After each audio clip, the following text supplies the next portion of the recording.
We have a special guest in studio. Don't have to look at him on a TV screen. Don't have to listen to him on the phone. I can look at him this morning. He is probably one of the leading marine historians in this area. Certainly one of the leading videographers, award-winning and all of that. An author of many books on the subject.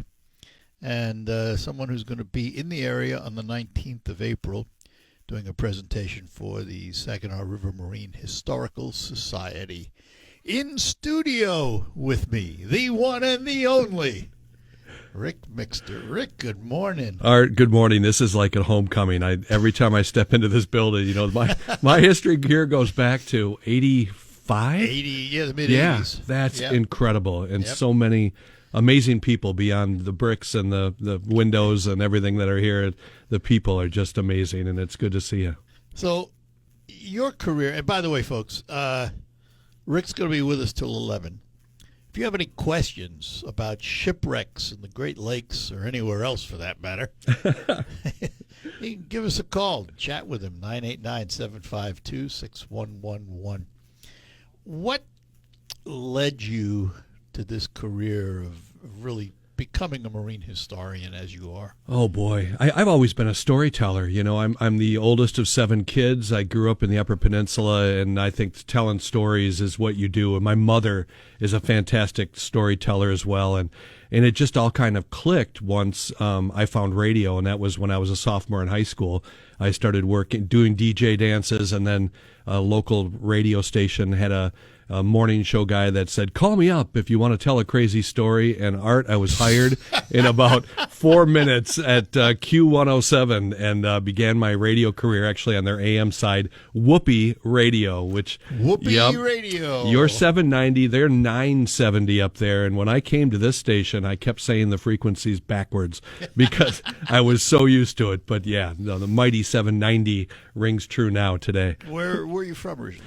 Originally from the UP. I was born at the Sawyer Air Force Base. That's where our affinity for airplanes began. My dad loaded B-52 bombers with nuclear Hound Dog missiles, and so I literally smelled JP-4 fuel from the day I was born at the hospital there, and I got to fly the last bombers out of Sawyer when they closed it down too. So Marquette and the Upper Peninsula is fantastic. My dad got out of the service though, so in my kindergarten year, I literally was in Muskegon area when my dad was retraining to become a carpenter. You don't find a lot of jobs, hauling nuclear missiles around outside of the Air Force. World, yeah. So we went down there, and I lost most of my accent. And then by the time I turned third grade, we were back in the Upper Peninsula again. We went to Ludington when they built the cogeneration plant. My dad was a carpenter there, and then went up to the mines in the UP where he loved to hunt and fish. He loved it up in the UP. And so I got to finish third through high school, and then, of course, a year in college at Camp Northern up there, too, as well. And the love for marine activity? When you grow up... Because you're a diver. Oh, think about being in Marquette. I'd ride my 10-speed bike 20 miles into town, and I would look at all the freighters that would come into the upper harbor, and then I would go to Peter White Library and read about those books from authors like Fred Stonehouse, who was the mayor of Marquette for a while, too. So lots of great history, and then we'd jump in the water and swim, and then watch Star Trek at the mall, and then ride our bikes home.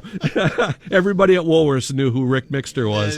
Yeah, the kid that turned on every TV onto Star Trek and went home soon after. Well, you've been diving for many, many, many years, not only just to dive, but take a camera with you. If I asked you what's the greatest dive you ever did, what would it be? Oh, boy. That's like saying who is your favorite child. Everything is different. Yeah.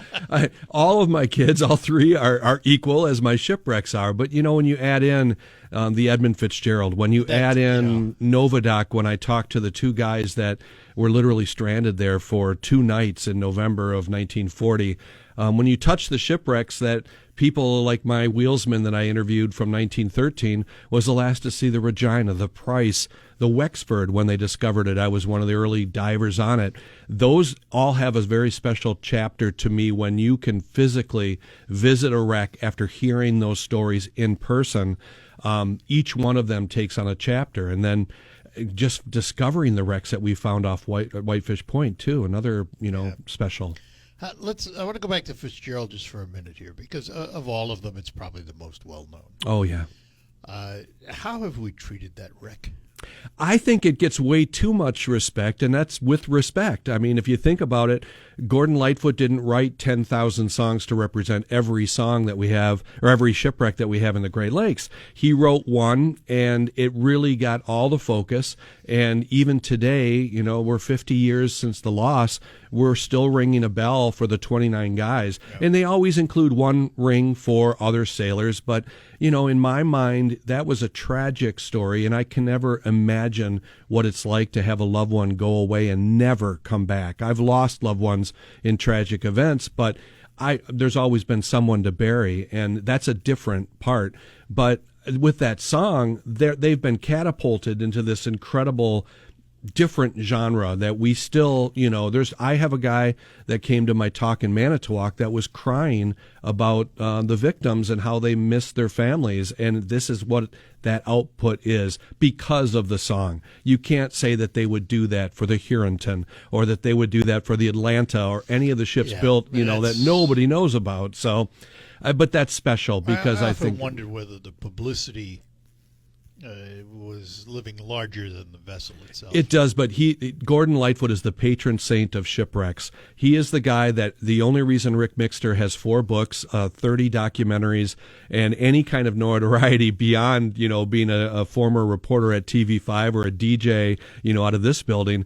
I think that I wouldn't have a career if it wasn't for him talking about the Edmund Fitzgerald. Now, I do get a lot of criticism because I criticize his lyrics. He wrote it from a, you know, 4-column Newsweek article that came out right after the accident that was incorrect. And from that, everything that we've gotten from those articles, his song, you know, there's like 12 things that are wrong in that song. And then add in, you know, Casey Kasem even got things wrong from that article, or at least his writers did. So that's, you know, another reach that the history is not correct. And there's been a lot of guys that have dove on it, and all of them claim to be the experts. You know? That's my favorite, you know, and I never do. I am an aficionado. I've done more interviews than anybody with the people who've built it, who've sailed it, who have gone and dove it, because I'm not just into, you know, our dive in 94, but I think there's clues down there. I think there's much more to be learned, and truthfully, I'm embarrassed by how much I didn't know when I dove in 94, because there's so many things now that I have a list of what I would like to see because of all of the things that I've learned from talking to the investigators that lost it, to every person who's been in a submarine, you know, going down there to see it. As you know, has technology improved our chances of figuring out what happened? Technology will always get better and better and always get better. The question is, you know, ethically, should we go back? You know, my feeling has always been no other shipwreck in the Great Lakes is off limits because there was a loss of life on it, and there's 10,000 wrecks that have loss of life on it. This is the only one that Canada blocks for that reason. We have 2 others that they block from the War of 1812 in Lake Ontario. So 3 ships we can't go to, but every other ship is okay. And that seems crazy to me, that you can't go and visit the Fitzgerald, even though we can visit wrecks where 400 people died. You know, it just seems very twisted. Can you get a permit to do it? You can get a permit, you can apply, and the Canadian, the ministry would hold it on its merits. So I've always said that I'll bet you if Bob Ballard, who found Titanic, asked, I bet you he'd get to go. Or there's always been the rumor that James Cameron has had an interest in this, that he would go. I don't think that there would be anybody, including the families, that would probably say, oh, that's great. But if you asked, you know, hey, should Ric Mixter go? You know, after us discovering a crewman on the wreck, I think there'd be some pushback on that, even though we were given that story and, quite frankly, treated it very, very, very fairly. The thing about the Fitzgerald, it sits in fresh water. Yes. As opposed to the Titanic, which is in salt water. Do we run the risk of happening to the Fitzgerald what's happening to the Titanic in terms of the structure literally dissolving? Oh, it's still water, you know, and water and metal, regardless of salt content, you know, is still going to break it down. So even our 1913 wrecks, like the Price and Wexford, they're all slowly collapsing. All right, if you're calling in, let it ring. We'll get to you as quick as we can. We're talking to Ric Mixter. We're going to talk about his book, Howling Winds, too, coming up. Rocket Grab Plastic. The International...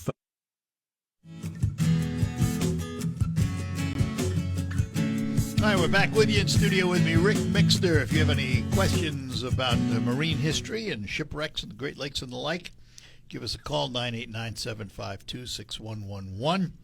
He has authored a number of books, one of which is called Howling Winds. This is his latest. It's called Howling Winds, Shipwrecks and a Few Tales. These tales, though, are not the story kind of tales. They're attached. Do you see how I spelt that on the cover? Yes. Tails. So, and we should point out, this Howling Winds is a presentation you're going to be doing to the Saginaw River Marine Historical Society on April 19th. We will at the town center. At the town center where their museum is located. So tell us about Howling Winds and how this came about. There's so many stories that have come up where we've heard of the dog being either on board, where there was no room for them in the lifeboat, such as the collision of the Albany and the Philadelphia off Michigan's Thumb.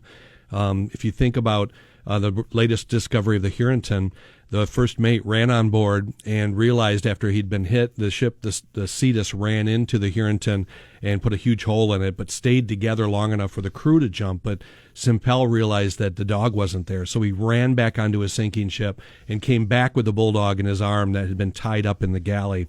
So all of these stories of these dogs have never been told, and that goes from ancient stories of a shipwreck they found in Pisa. It's 2,000 years old that had bones of a dog next to a sailor, and it just seemed to me that that was a chapter that needed to be written. Not unusual that there are mascots. Not at all. In fact, we see it quite often. It's usually the captain or the engineer that have the prerogative to bring a dog on board, but many of the stories had really great outcomes, and I thought that'd be a great kids book.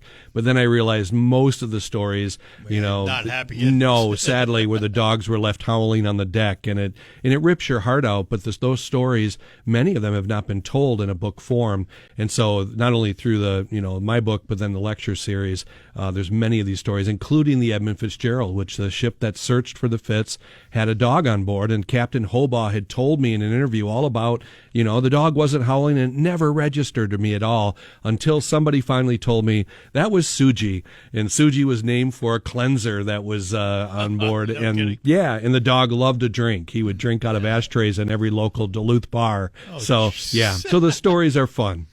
Let's say good morning to Errol in Saginaw. Errol, you're on with Ric Mixter. Good morning.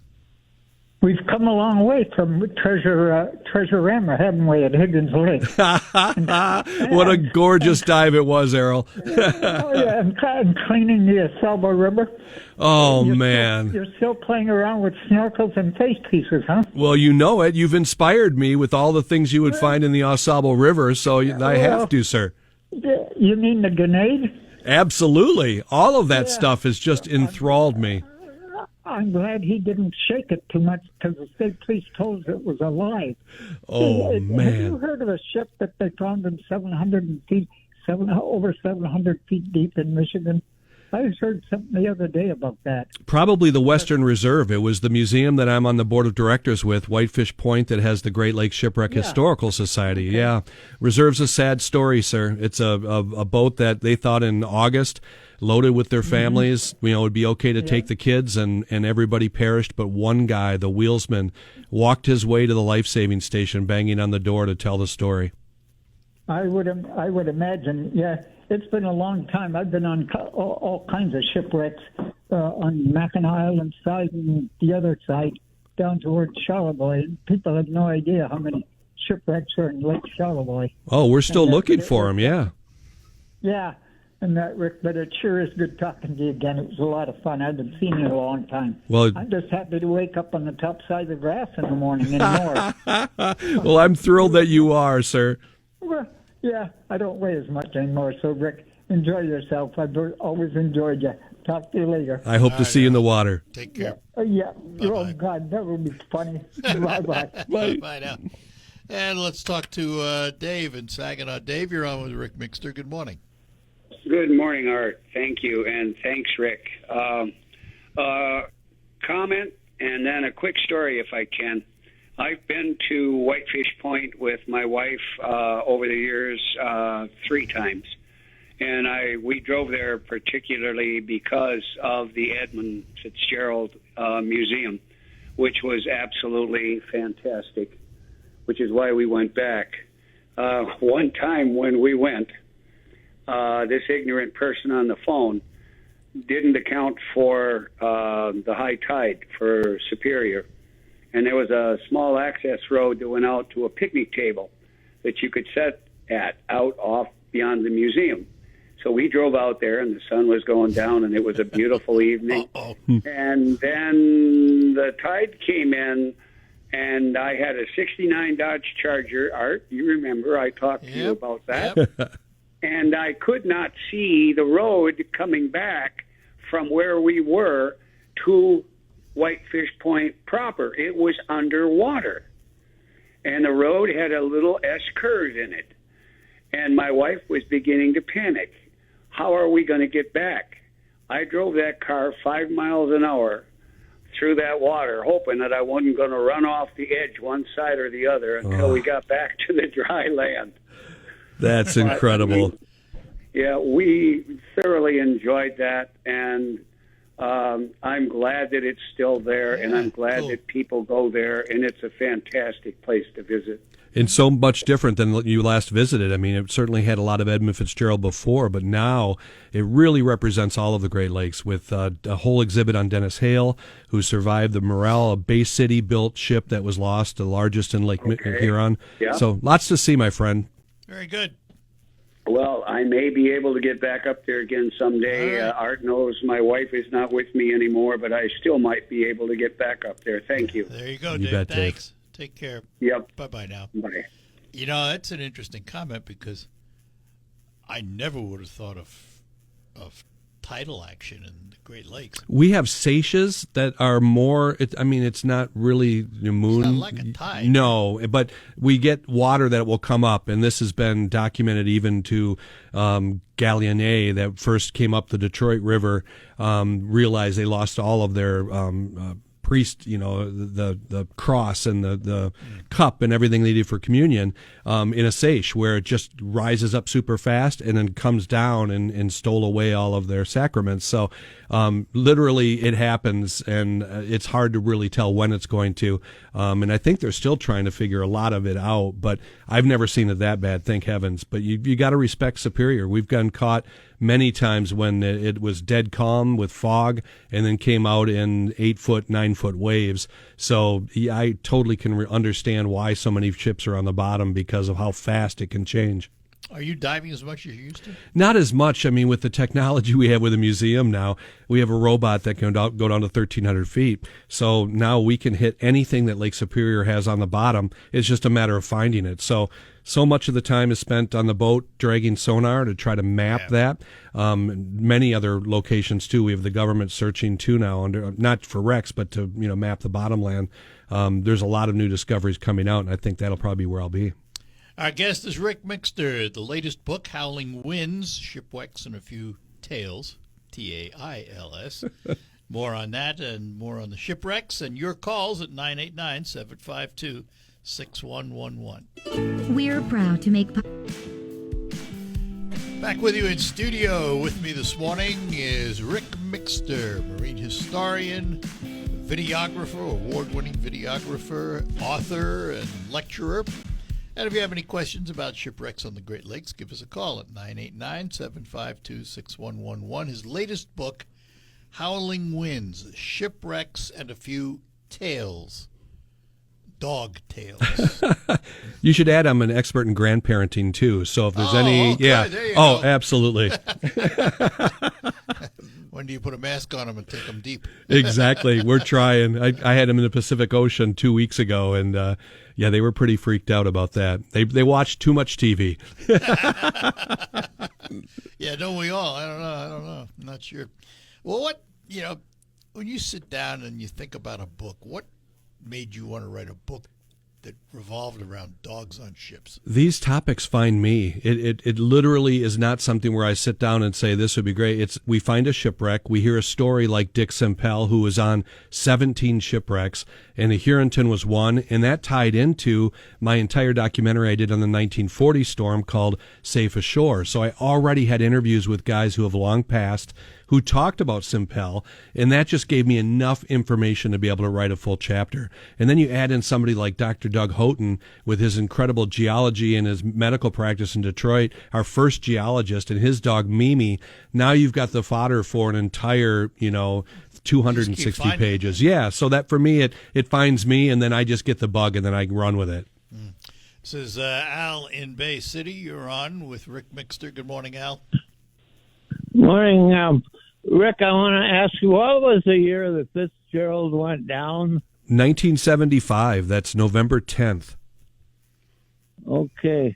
Now, are you limited to how deep you can dive now?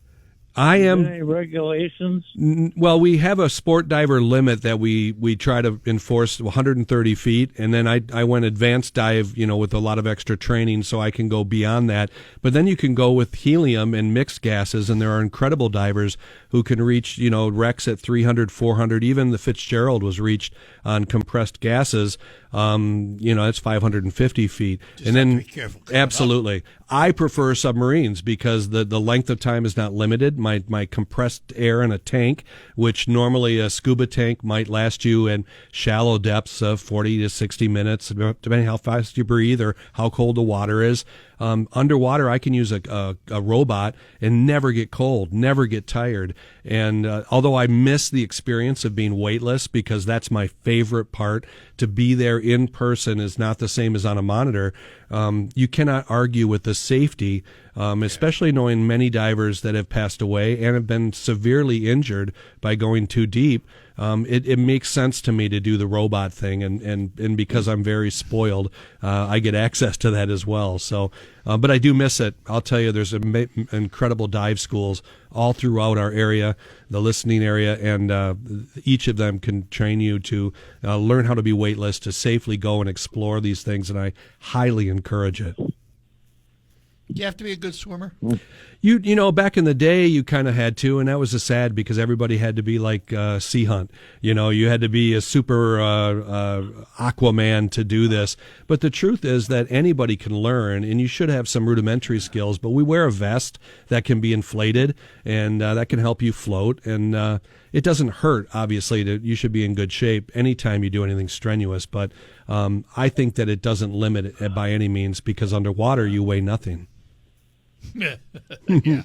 Well, it's the year, Rick, the year the Fitzgerald went down, did you follow that boat when they had a Coast Guard boat? No, in fact, I was 8 or 12. I'm trying to think of my math right now. Growing up in a trailer in the UP, and I remember the storm, but Al, it was nothing like the storm, the blizzard of 1978 that buried our trailer. I remember digging out from that. So the storm was nothing that really kind of stuck out. I've talked to a lot of people who went to the shoreline and know waves are breaking over, and we certainly know there's a lot of students that are drowned off of Marquette, the college students that don't respect that. We see big waves like that almost every year. So the storm really didn't stick out that much, but as soon as the news coverage and, of course, the song came out, boom, everybody knew about the Edmund Fitzgerald. all right. Oh, too bad. It was a great boat. No doubt. It was an incredible boat. Pride of the American side. All right, Al. Thank you. Okay, thank you. Have a good one. Bye. Bye now. Take a quick break. We're talking to Ric Mixter. Be with us till 11. You can give us a call at 989-752-6111. Saturday, July 26th. You here on the Art Lewis Show. With me this morning, the one and only Ric Mixter, marine historian, videographer, author, lecturer, and who knows what else he does in his spare time. Let's talk to Kitty in Auburn. Kitty, you're on with Rick. Good morning. Hi, Rick. Good morning, guys. How you two doing? So good, Kitty. Good. Hey, hon, listen, I just tried to look for your book on Amazon. Is it on Amazon? I can't find it. Oh, I so wish. I'm a big animal girl. I'm an animal girl, so of course, I have to find out a book about a dog. Well, So, your best place to go would be any of your favorite maritime museums. So the Bay County Museum would be a fantastic location to go to. Sadly, they nickel and dime me so bad on Amazon that if you don't print with them, you lose. Yeah, they won't even let me upstock. So I end up paying shipping on every book sold to Amazon. So I finally pulled the plug. I was making $1 on it, and it's a lot of work. So I apologize for taking that away. We may do a print on demand with them, and possibly do a Kindle thing with them. But right now, they just do not support little authors like Rick, and it's just not going to be there. Or you can go online, lakefury.com. Is the best way to go. Look up Rick and Shipwreck on Facebook. The joke is that I actually told my grandkids. They said, "What do you do for a job?" And I said, "Go ask Siri or Google who's the most famous Great Lakes historian. Ask them, and you'll just start laughing. To think that it would be me is the silliest thing ever." So it basically. yeah, that's awesome. Yeah, that's awesome. So- But hey, just one thing. You said Lake what, hon? Lake Fury, like a storm. Yep, Lake Fury, Oh, okay. LakeFury, and you'll see my store right there. Or shipwreckpodcast.com is another one that's easy to remember. Shipwreckpodcast.com. I'm and writing all this down as we're talking. So yeah, that's awesome, and that's how fascinating. Good for you. But I'm gonna have to find that book and read that because that just sounds interesting. So thanks again, Art, for having a great show, sweetheart. All right, love. Thanks. Take care. Bye, dog. Bye, Kitty. Bye bye. Bye bye. It's isn't it interesting? A little topic like a dog on a ship can be a story. It's, of course, this is a compilation of stories. Oh. It's not just a story. And Kitty, if you're really interested, Rick is going to be talking about this book and about these stories at the Saginaw River Marine Historical Society on the 19th of April. They're located in the Bay City Town Center, former Bay City Mall. And what time? Do you know what time the presentation? 6:30. 6:30? Yep. In the center of the mall, they've got an incredible little museum there that has artifacts from giant emblems on smokestacks to even tiny little artifacts of boats. It's amazing what the River Marine Historical Society has put together there. I'm fascinated with this notion that the river is low right now, so we get to see the ribs of some of these ships sticking up. And you said there were how many? 5? Oh, there's at least Gotta be more than 40 that. in the river. Oh, Yeah, okay, yeah. there But to we go. really go see them, I mean, if the big ones, the Goliaths that were built by James Davidson, that sit right outside of his shipyard there, that we still see the slip. There's 4 there. The Grampian. These are the largest wooden vessels ever built in the world, and they were turned out in Bay City. Are these all outside the channel? Nope. They would be because they're right up against the shoreline. So and they are. They've migrated up to the shore. Yep, they were tied up and sadly burned by arsons. They were. Oh, is that what happened to them? The hope was always that some ship owner would come in and renovate these boats, and then it finally came to a point where the Sacramento and the others that were in the slip were never going to get fixed. And then when Davidson died, his wife ended up pretty much just tossing everything out and was done. And really building by wood at that point was over too. We see the transition to steel at that point. So Sounds like the Pablo, the boat down in Detroit. Oh, which both of them. They were going to refurbish that, weren't they? both of them. The Columbia was underway, and that one's in storage, I think, in New York and Buffalo. And then finally, the one that caught fire is just a major problem that they now have structure up, but the rest of it. Are they still working on it? Oh yeah. They rebuilt a lot of the burden stuff. No kidding. Mm-hmm. Got to be an expensive project. And that's it. Really, people don't recover their money and- from that. I'll tell you something I hated to see. I hated to see the SS United States towed down to Louisiana, I think. Yep, for refit. It's going to be no. It's Well, I gonna mean, be a gutted reef. out. Yeah. It's going to be a reef. We lose that piece of history, and that ship was historic, but nobody could spend the money to refurbish it. No, and we're hearing it. Not to keep going back to the Edmund Fitzgerald, but the ship that chased the Arthur M. Anderson.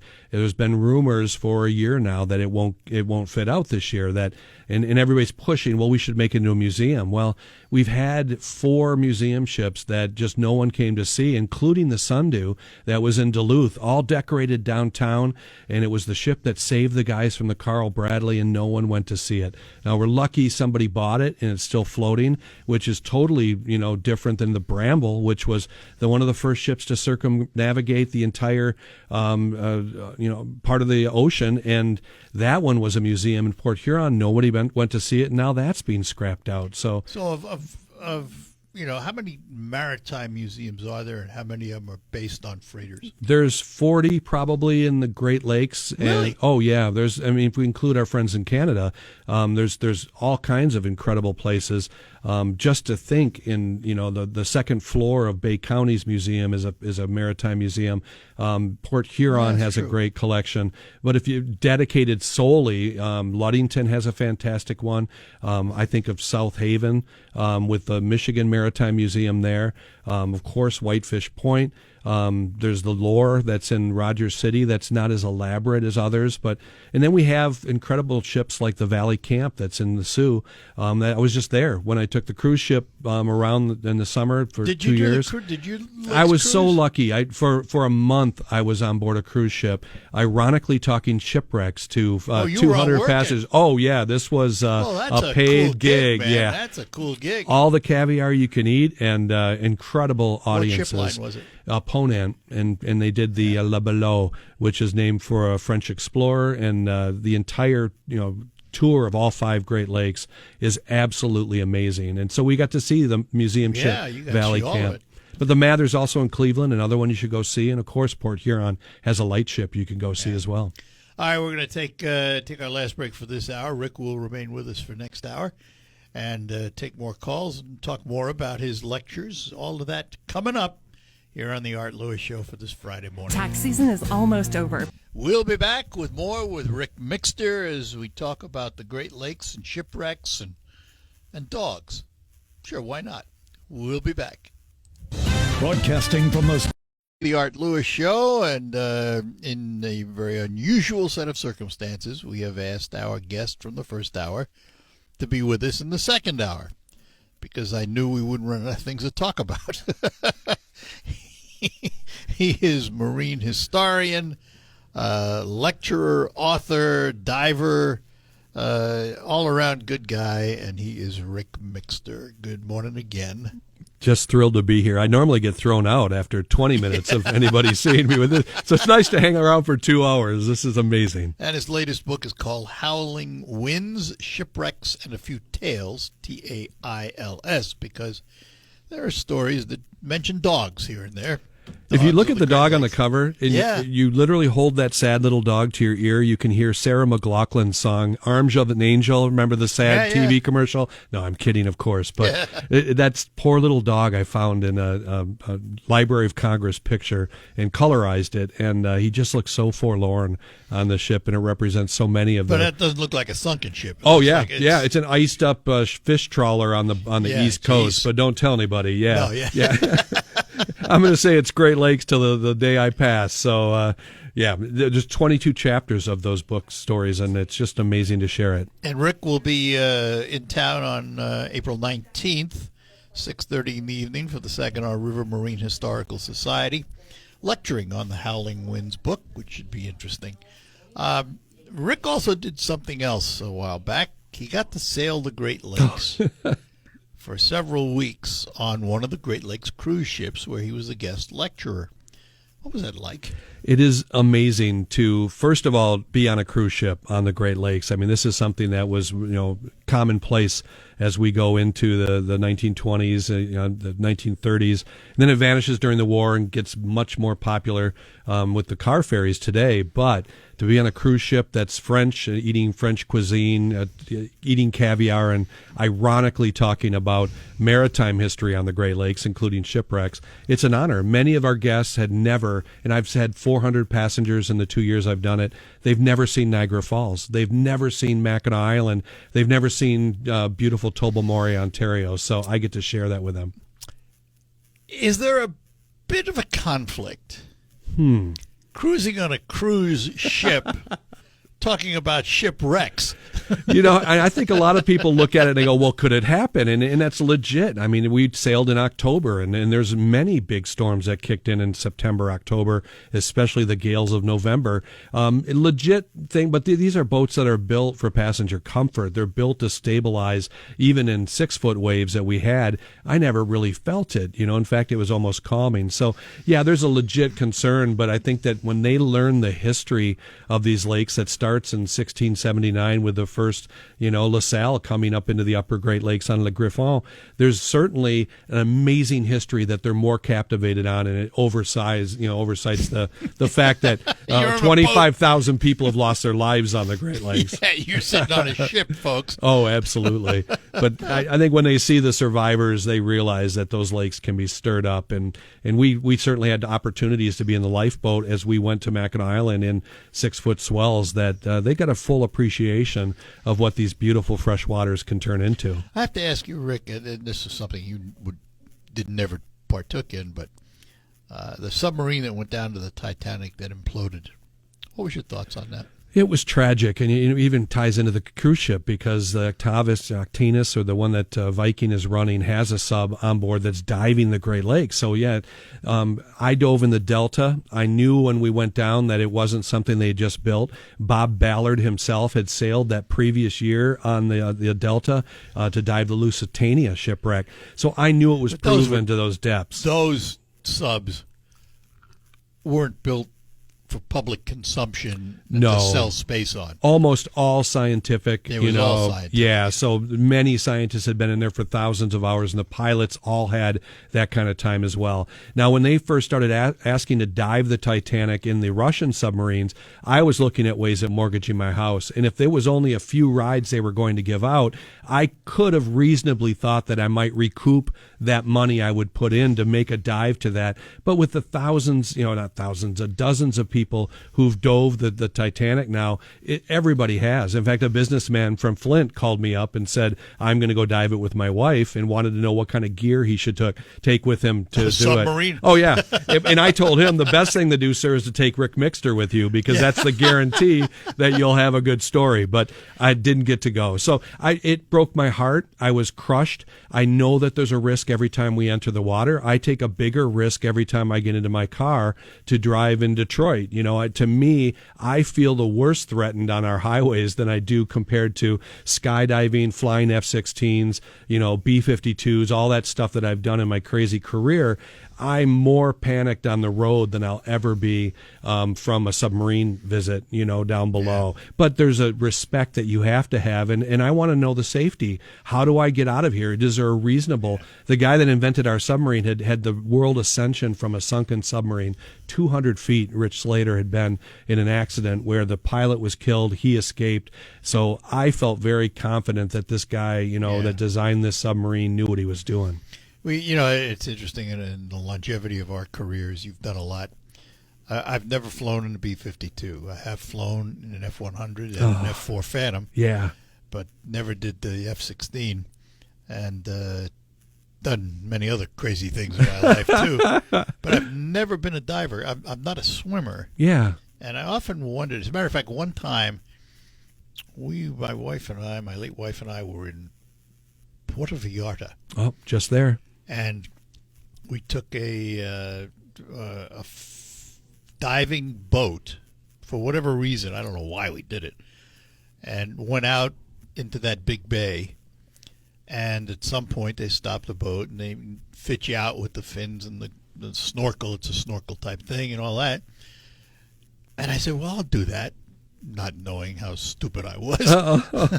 I jumped in the water and hailed right out. And I was out of there so fast. And I'll tell you, the Pacific Ocean there, and I just snorkeled it 2 weeks ago. It's very cloudy. It's cooler than normal. Yeah, it was cool. Yeah. There's a lot of cool animals, but it's just not the perfect place to try and learn it. I learned in Higgins Lake, crystal clear water, and it was so fun, and you weren't, overwhelmed. I've dove the Caribbean, which is crystal clear in many locations. Lake Superior is very clear. Those are the places to inaugurate divers, to get them excited about it, not the places that, you think a shark might be 2 feet away and you can't see them, or the water's really cold and it's uncomfortable. I think that's a better opportunity to pick up scuba diving, and I'm sad that people get scared away from it, because it's one of the true loves of my life is to put on the gear to go in. I feel very safe when I'm in the water. I don't feel claustrophobic. Well, your safety's in your hands. Absolutely, and I think that's the ultimate. It is when I'm a pilot, when I'm flying aircraft too, and I very much enjoy that. It's just the other people that are around you when you're driving that you can't, and that's what the only thing that really makes me super nervous, for me and especially my families, as they travel around on these highways. You like unusual things. I do. I would suggest to you before April 16th or 19th, I'm not sure. There is an exhibit at the Midland Center for the Arts called Space Explorer the Ultimate, or the Infinite. It is a virtual reality experience. Wow. You put on the goggles. Yep. Totals 360 degrees surround. You walk onto the space to see the space station, and there are these orbs that appear, and you put your hand out, and it takes you inside the station. Or you can even walk through the wall of the space station and stand in space, and the Earth is below you, and the space station's above you. It was one of the most unique experiences I ever had. And I have virtual reality at home, and I'm used to it, but this was spectacular. I'm speaking in Midland, but unfortunately, after the exhibit's gone, so I'd love to see it. You remember before Challenger exploded, they had the opportunity for journalists to sign up, and a lot of us were so fired up that this is finally a possibility, and truly that would be amazing. And maybe now with everything that's going on, you can buy room on Blue Origin and all those others that are. I'm going to have to save my pop cans. $200,000 rides. That's a lot of high sea containers. Yeah. We're going to take a break. We're talking to Ric Mixter. We'll talk more about some of the great shipwrecks and things that he talks about in his lectures and his latest book, Howling Winds, Shipwrecks and a Few Tales. More coming up. Begic Nursery and Garden Center in... All right, we're back with you with Ric Mixter as we talk about shipwrecks, Great Lakes, all kinds of things. And callers, this is Bruce in Saginaw. Bruce, you're on with Ric Mixter. Good morning. Good morning. Just a pretty specific question for you. A long time ago, back in the 70s, I dove on the Monarch and the Emperor up at Isle Royal. And I was wondering, do you know whether or not any lives were lost on either of those wrecks? And if they were the bodies recovered, or were they still on those ships? Yeah, sadly, on the Emperor, there were some people that were lost, and you realize on the Emperor, it starts in a very shallow depth, so you probably gradually went down, or many people will do 2 dives, because the stern is in over, 140, 150 feet. In the back section there was a Canadian documentary that showed bones on the shipwreck, and it made me feel bad that they had to film that. Why did they show that? I thought there was a law against it. Well, and that's the problem, is the law came out when we found the Edmund Fitzgerald crewman, and there's a difference between the two. And maybe people will think I'm crazy, but Emperor did have people that were lost. Everybody knew about it, and half the crew were saved. The mystery on the Edmund Fitzgerald was 29 people vanished in 1975. So this is well after we discovered, 2 people on board the Bradley that went down in 58. The sole survivor and the many bodies, almost everybody was found from the Morel when it went down in 66. So why was it that Lake Superior did that? According to the Chippewa legend, which in my book we cover that, there's no Chippewa legend that Lake Superior never gives up its dead, but it was poetically beautiful and it became part of the song.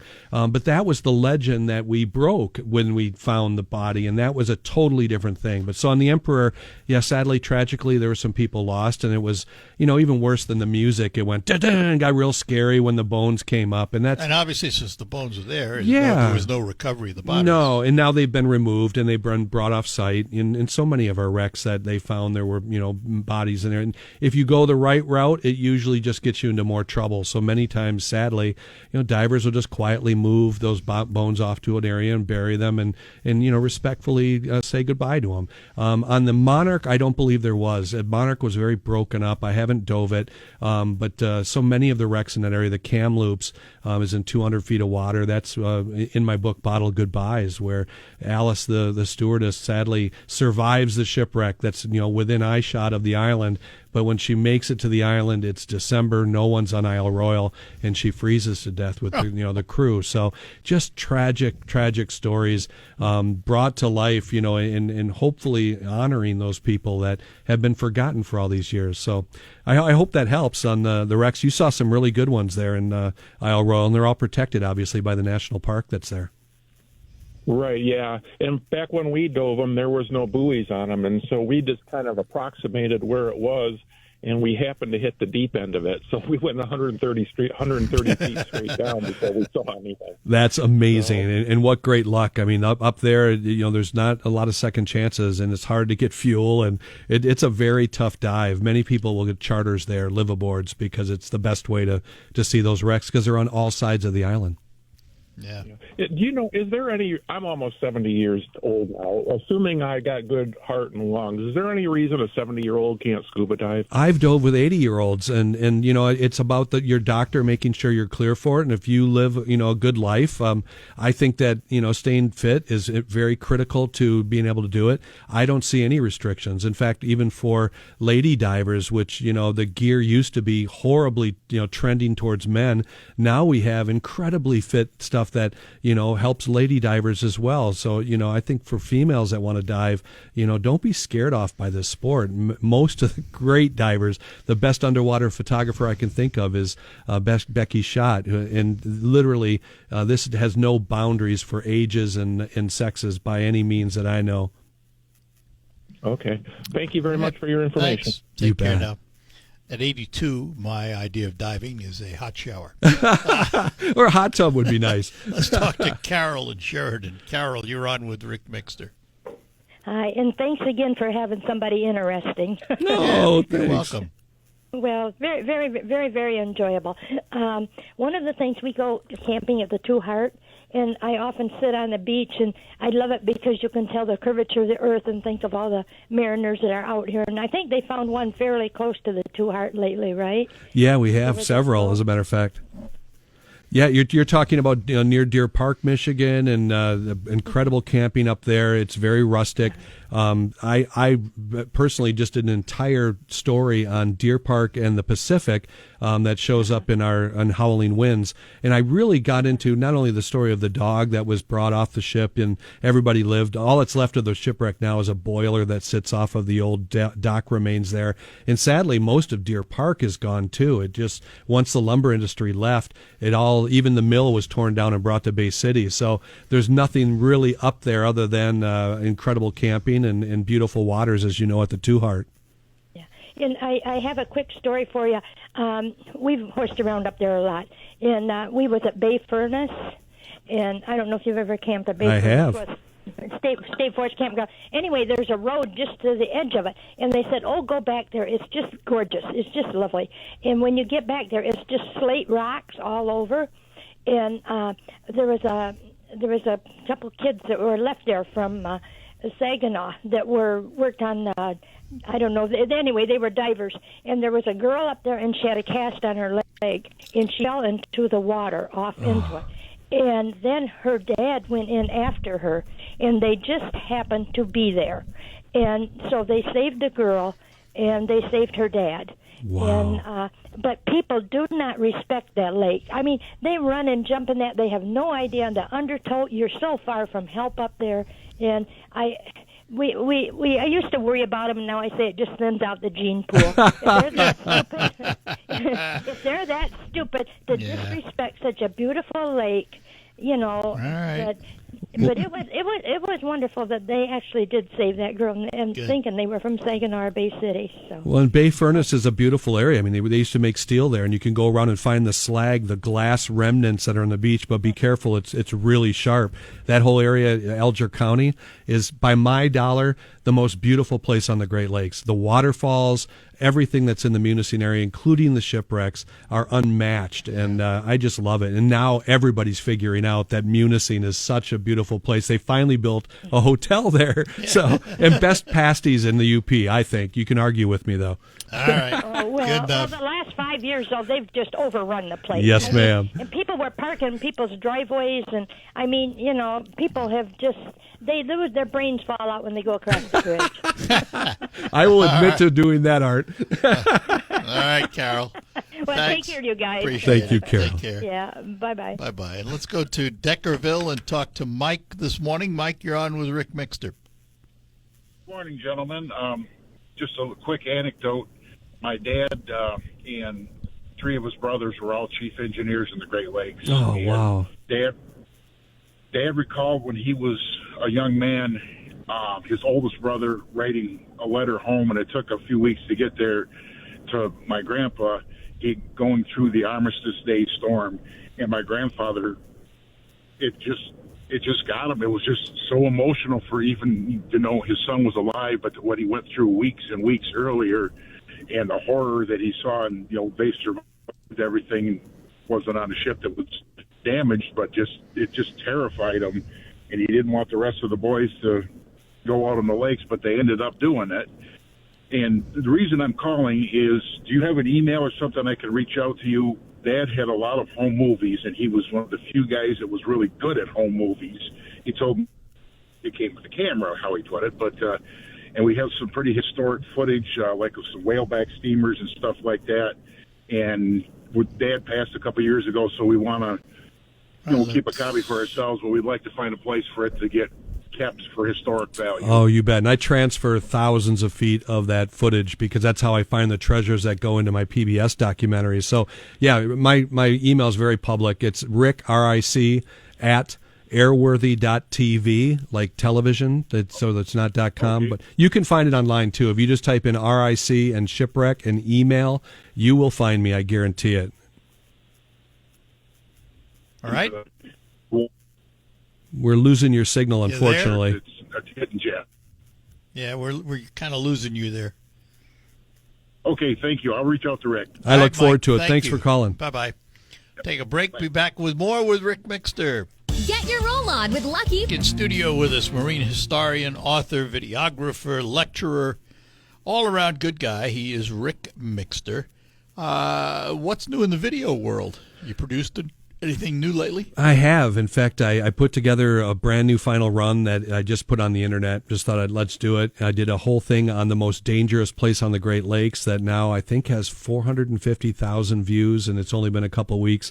It's amazing to get 5 million views on some of the videos. Oh yeah, but through YouTube I get nothing. Yeah, I get a $200 check every month from that. So when people, and a lot of people, you use music, and I use music that I have permission to use, and it flags it and says this, you can't use this. I'm like, yes, I can, and there's no way to really police that, a way to get it cleared up, and that's a real problem on my videos. But I'm working on one on soul survivors, on not only Dennis Hale that survived, but Kia, the lifesaver off the tip of the thumb, was involved in a rescue attempt of the Magruder and sadly lost all of his crew, and Kia became this incredible superintendent of the Great Lakes life-saving crew. So the soul survivor thing has kind of caught my eye, and this has been the last week. I'll go to National Archives in 2 weeks in Chicago and pour through logbooks, pour through blueprints. I'm working on missile sites around Detroit area. I've actually been to 3 of them now. It just fascinates me, especially the 50s and 60s. Yeah, that we had Nike, Hercules, and Ajax missiles, and of course the development of the Beaumark missile, which took place at University of Michigan, top secret Willow Run plant. All of that stuff became a new lecture that I did for the Michigan Aviation Museum at Willow Run, and all of that stuff has just got my bug. I really want to get back into an airplane and go flying, and that, hopefully that'll be on the agenda here too. It's interesting. I haven't flown since my daughter went to med school, so it's now time to start saving up if I'm not going to go dive someplace on the Titanic, maybe I can go, and do an airplane ride. Of all the things you do, Ric, I've known this guy a long time.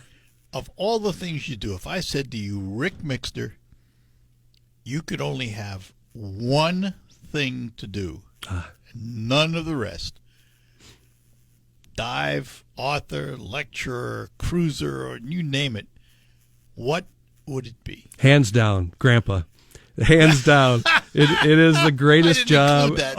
For me, it is literally the greatest being a good husband, being a good father, being a good grandpa. To me is probably the hardest job I've ever done. But also, all the rest is great. But to see the eyes through these little kids, and I'm blessed with 4 kids now, grandkids. 2 are far away in Texas, but we get to see them 3 times a year.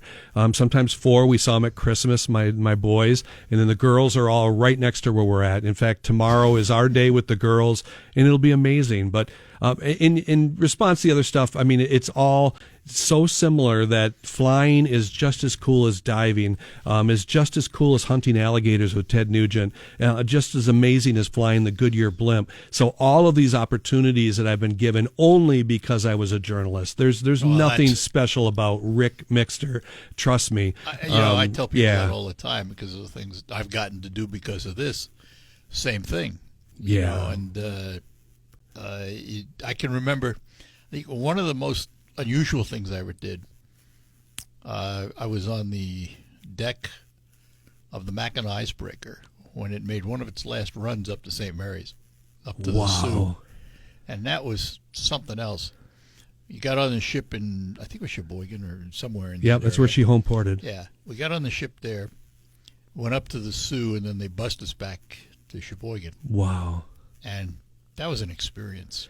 That was an experience. There's nothing of the sound busting ice on those. And it's been just an amazing opportunity to be on the Hollyhock, the Mackinac, helicopter. They lowered me into the water, all of that. So I had an interview with the captain. Oh, excellent. Do you remember the skipper's name or no? No, I don't. Oh, yeah. It's been a long time ago. But at the time, there was a lot of discussion about rescuing dumb ice fishermen who go out when they shouldn't go out, you know. And we were talking about it, and I said, there's been talk about charging them and all that. He says, forget it. He says, what do you want me to do? Run up a MasterCard flag on my ship? He says, I'm not doing that. He says, I'm here to save their lives, and that's what we'll do. Yep. As long as people make bad decisions, we'll need officers and Coast Guard people. Said something similar. Yep. And I get it. I mean, for me, I hope the best part about all of this, Art, is I've been able to take a camera with me. So it's not just Rick and like you, bringing your audiences with you. That is the best part, too, is that I get to share this later on. And I hope people see the infectious, laugh that I give every time I pull 9 Gs, that's what it's all about. Well, we both enjoy what we do, and that's the key. Got to take a break here, one more, and then we'll close out with Ric Mixter. We'll also get to another call when we return. Tax season is almost over. But all right, we're back with you. Before we get to another caller here, had a mutual acquaintance, a former judge, asked about your dive on the Carl Bradley in a submarine. Does that sound familiar? Oh, yeah. And hello, Judge Crane. I cannot believe you got to talk to him. What a fantastic gentleman, and very much a part of the lighthouse industry on the Great Lakes as well. Absolutely. Yeah. Carl Bradley was an incredible trip for us. It was 1995, right after the Fitzgerald. We had to relocate the ship because U.S. Steel had found the location after the big accident, the big court case to try to prove the ship, in their case, that it didn't break in half because that would be a bigger settlement. If it broke into 2 pieces, it would be the shipping company's fault. And so they forgot the coordinates. So we found it and redove it in 95 in a submarine, only to find the visibility was horrible. This is pre-quagga mussel. So our submarine crashed into the shipwreck 360 feet. Oh, yeah. It was horrible. In fact, at one point, maritime artist Jim Clary went under the propeller and didn't realize that the ship was actually V'd in the middle, and it was off the bottom. So we were under the shipwreck. It was just a tragedy that we couldn't do much more with it. So we left a plaque, and they went back, I think, in 97 with a robot and got a little better footage, which is ironic because now the quagga mussels have completely coated that shipwreck. It's now almost gin clear where you can see giant sections of the wreck, but everything is covered. There's no paint anymore on the wreck. All right, let's talk to Gary in Saginaw. Gary, good morning. You're on with Ric Mixter. Good morning. Excuse me. People have been complaining they can't understand me, so I hope I'm coming through. You're doing all right. Okay, one a minor thing. Some of the ships that they found had merchandise on them, and they've been able to salvage it. Now, is that because there's no salt water in the Great Lakes, or some of this merchandise is still like new? Oh, so much of it, yeah. I mean, the cargoes that we have on the Great Lakes, much of it won't go bad. If it's coal or iron ore, many times they would try to salvage it. But for things that have been down for a long period of time, when the Regina was found, they got a salvage permit. They brought up Scotch bottles that were on board. In fact, People magazine had a wedding that was being toasted. Now, everybody died on that shipwreck, so I don't think that ethically I would want to celebrate with that type. I believe that these artifacts are down there now as a underwater museum. I think that they should stay down there, and we can build facsimiles for museums and such, and that way we don't, change that historical record. The second you move something on the bottom, you change the story of what's down there, and as technology gets better and better, it's only going to be a better opportunity. But now we are fighting wrecks disintegrating on the bottom, the zebra mussels and everything else. But certainly our cargoes have survived. There's giant blocks that were supposed to be a bank building up in the Straits that was on the C.H. Johnson, and so many other cargoes that will probably never go away because they're, rock. But the Great Lakes do protect it. That jogs my memory. There were some cars that were being shipped to Chicago, I think, or from Chicago in the 1920s, and they're still down there. They found them. They're fairly intact. So that's interesting. Yeah, the city of Bangor was lost with 1929 Chryslers on board, but most of those were salvaged. It ran aground. But we do have several freighters. There's ships that have cars inside, but not a whole bunch. I think the Wisconsin has 5 cars inside, but not like a car ferry. All right. Good enough, Gary. Appreciate it. Got to go. Mm-hmm. Bye-bye. All right, so let me ask you this. I know how you feel about removing the artifacts and stuff. How does that relate to a ship like the Titanic, which we know is going away? How much of the artifacts, how much of that ship should be brought up? And again, that's a depth that, you're talking about, 2 miles, I think, down. Very few access and stuff. I think it's incredible to have an interpretive wall that you can go up and touch. And don't get me wrong, I'm on the board of a museum that is one of the most visited on the Great Lakes. I know there's a balance between providing things for public that will never dive and creating it. But we're also seeing an incredible opportunity to recreate some of these things too as well. I don't think they need to see exactly what was down there, but at least we can take a scan of it. Perhaps on the Titanic, a lot of those things mean things to people as they divide it up and even travel museums that move around. It offers more people the impact of that as well, so they don't have to go, to wherever, Nova Scotia or to Ireland or any other places that have museums for it. So I see a need for that. But, on the Great Lakes and especially on the shallow stuff that divers can go see, I'm going to protect that so that my grandbabies can dive it and go see it. My great-grandbabies can go and see it as well, and I hope that happens. There's a great maritime museum in Halifax. Oh, yeah. Oh, yeah, down by the waterfront. Beautiful, wonderful museum. And I've been to the cemetery where they have them laid out in the circular pattern. So sobering to visit these places. Man, it really is. Yeah. When you think about it. And that's how we do it. The shipwrecks themselves, they're their grave sites of where they're at, and nobody is more impacted by that than me. And I go down there after researching these people for so long. So for anyone to say that, we shouldn't go there because it's a grave site, I think that's hogwash. Yeah. Nobody respects it more than the guy that brought it back into the limelight. All right. So in the minute or so we have left here, April 19th, what's your lecture on Howling Winds going to be like? It'll be great. We're going to cover, from the 22 chapters in the book, we'll probably cover 7 of them, some of the true stories. In the case of one, the Chicora, where a dog came ashore and that was the only survivor, it was absolutely fake. but it's just as interesting. It sounds great. The entire background of this little dog that everybody cheers for, and then finally the guy says, "Yeah, I never said that. That's not my dog." So very interesting, and I love that. The Dean Richmond is a treasure ship. We'll talk about that. We'll talk about Suji on the Edmund Fitzgerald run, and of course, the Huronton story, which is just so central to everything. In the 17 shipwrecks that Simpel went. Who sails with a guy who's been on a boat that wrecked 17 times? Yeah, not me. Oh, Rick, listen, I really appreciate you coming up. We'll have to do this again. It was fun. A lot of calls. And it's my good thrill. Good Absolutely. Stuff. I'm off to do my taxes now. Oh. I have the best accountant that I'll drive all the way to Saginaw just to see her. Okay, well, that's good then. That's good. That's good. You're not diving on your taxes. That's no good. chance. They're underwater, but yeah.